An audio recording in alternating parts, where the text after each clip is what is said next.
Greetings to those of you tuning in on YouTube. So glad that you're here too.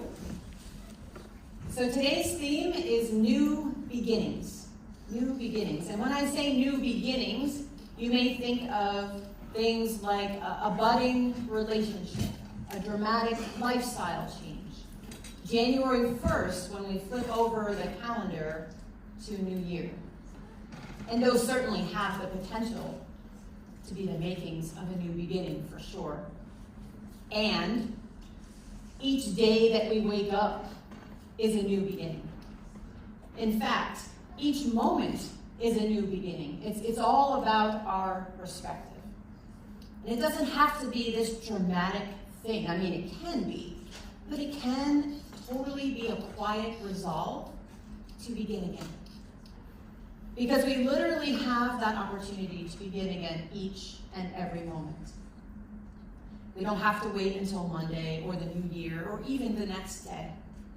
We can start right now. Time waits for no one. Everyone is allotted the same 24 hours in a day. How we choose it, how we spend it is up to us. Yes, there are obligations and some things that we would rather not attend to, but it is our attitude about how we go about those things that will determine how the day goes. And besides our attitude about doing such things, another consideration in new beginnings is also how we respond to things that don't go the way we would like, which honestly seems like the majority of life, am I right? Thank you for that. Even if you've never read Judith Vior's children's book about this, the title is a bit of a spoiler. Alexander and the Terrible, Horrible, No Good, Very Bad Day. The book starts off with Alexander waking up with gum in his hair. Apparently he went to sleep with it in his mouth. When he got out of bed, he tripped on his skateboard. Then his sweater fell in the sink when the water was running and it got all wet. Is there anything worse than wet cuffs? He said he could tell it was going to be a terrible, horrible, no good, very bad day. And as you might imagine, negative things kept happening to him all throughout the day. His brothers all got toys and their cereal boxes, and he didn't. His art teacher didn't like the invisible castle he drew. His friends told him they didn't really like him anymore. He got in trouble for punching his brother. And his teacher told him he made mistakes on his homework.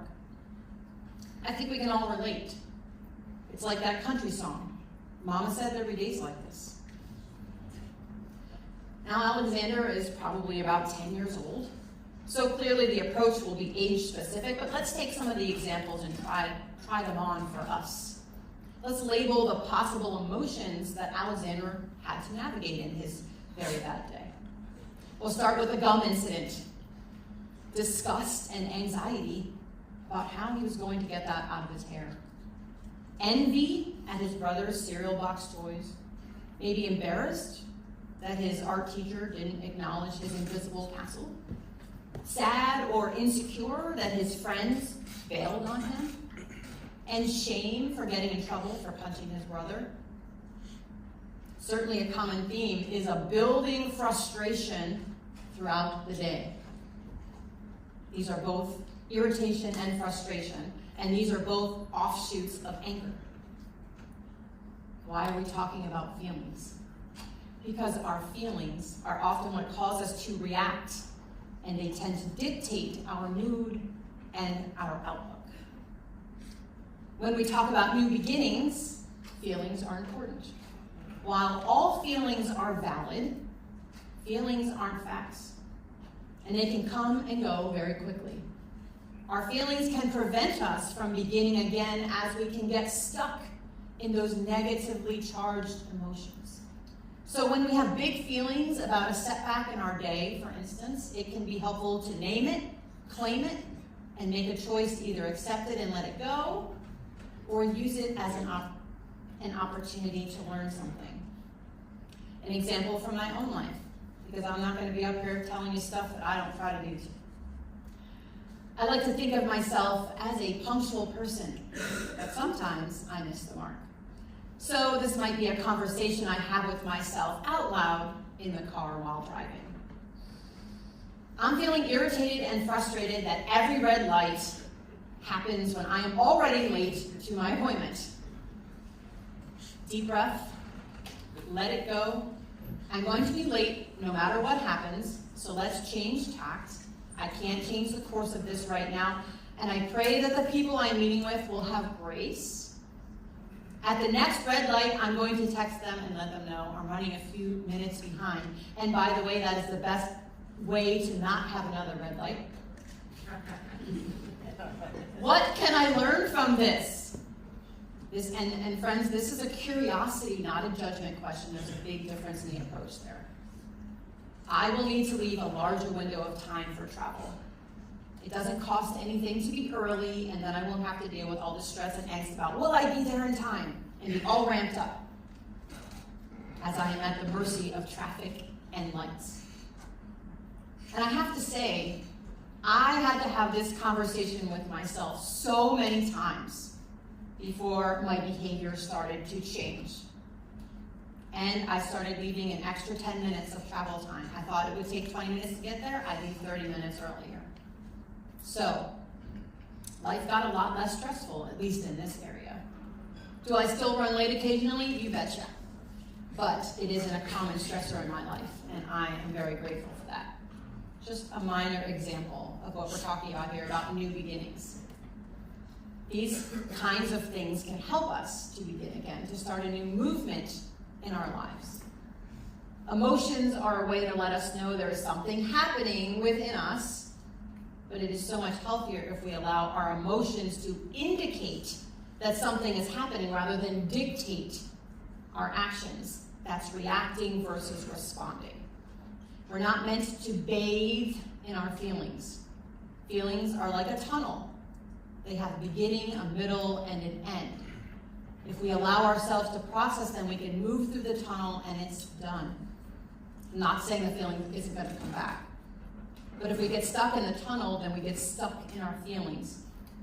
This is an oversimplification, of course, but it can be a helpful analogy as we think about feeling and processing our feelings.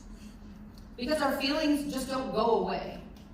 They reside in our bodies, and they come out sideways if we don't feel them. We aren't designed to spend more than a few seconds in that feeling that brings those negative ramifications, stress, anxiety. Those feelings are warnings for our survival. Right? Not only is it unhelpful for us to live in feelings like this, but it prevents us from moving on with clarity and purpose. It's difficult, but not impossible. And it definitely takes practice and intentionality. Another way to think about it is this. It's very valuable to have the ability to quickly reset in the face of everyday frustrations. We can't control what the day hits us with. We can control how long we carry it.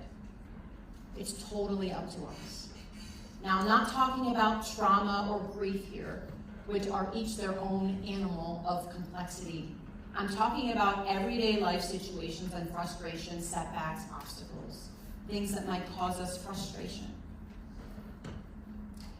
I recently celebrated a birthday, and I set a resolution for my next trip around the sun. I've never done this before, but this year I felt inspired for some reason, so I went with it. My resolution is to notice my default mood.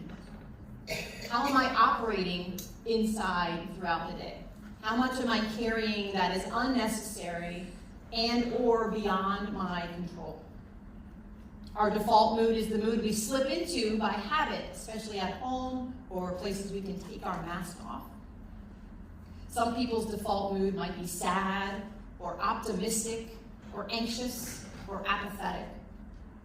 My default mood does not bring a positive balance, so I am determined to change my patterns. Determined to change my patterns for sure. So, I'm remaining alert to my emotions and moods, and when I find myself slipping into my default mood, I pause, I take a deep breath, and practice letting it go. What is it? Whatever it is that I am perceiving troublesome. Sometimes it's really minuscule and trivial and easy to shake off. once I realize that I don't have to spend one more moment feeling this way. Sometimes it's much bigger and things that I need to acknowledge, but ultimately let go as I have no control over those things. So carrying them around is not helpful. I can have a new beginning right now, this very minute. I name it, claim it, and accept it, and let it go most times. And there are times I can use it as an opportunity to learn a lesson, like leaving earlier, but it's a case-by-case situation. Every person deserves a new beginning. Yes, every person, even you. New beginnings don't mean that life is going to be perfect, but we don't have to live in negativity all the time. Yes, there are still terrible things happening in the world, awful things that have happened to us in our past that require attention for our mental health, and we have this one life to live, this brief time that we are given to be on this planet. It's worth living. The fact that you are here this morning is proof of that. It's worth living life to the fullest. When I say life to the fullest, I don't mean having a lot of things. When I talk about life to the fullest, I'm referencing a life full of meaning and purpose, which we talked about last week. There are a lot of miserable things in this life, most of them out of our control. And how we choose to live our life is ultimately up to us. Our attitude, our outlook, our choices from here on out. Life is way too short to spend it miserable. New beginnings are not only possible, but waiting for us in each dawning moment. In my life, there have been so many times where it seems like there has been no way out, no way forward, no hope. Maybe there have been times like that in your life as well. Maybe now is one of those times. When I look back on my life, I see my higher power's fingerprints all over it. Things that I never would have signed up for on my own. Things that obliterated my comfort zone.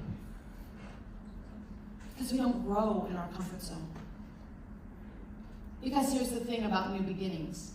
Like the song says, 10 extra bonus points if you can come up and tell me what song at the end of the service. Every new beginning comes from some other beginning's end. A chapter has to close before we can begin a new one. It may be painful. New beginnings can start off rough with us kicking and screaming.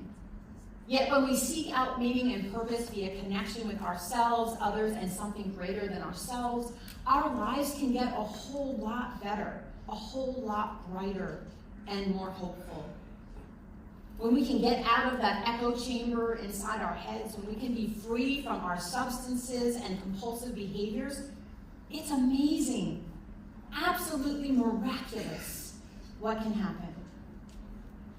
When we trust and build a relationship with ourself, self-love, compassion, finding out who we truly are. When we build and trust relationships with others, people who we can be completely honest with, no judgment, abject vulnerability. When we can build a relationship with a higher power of our understanding that's meaningful to us, we can have a guide in our life. We can be subject to that wisdom and direction and strength from something greater than us. The new beginnings can be a little less painful when we're connected and having relationships in those ways. They can be a little less painful and abrupt when we're open and willing to explore just what this next new beginning can bring. Whether it's a major thing or a minor thing. It is ripe for the taking at literally any moment we choose, starting right now. So let's take a few moments of silent reflection. And if you would like a topic, I invite you to think about how you might live into the idea that each moment we are beginning again.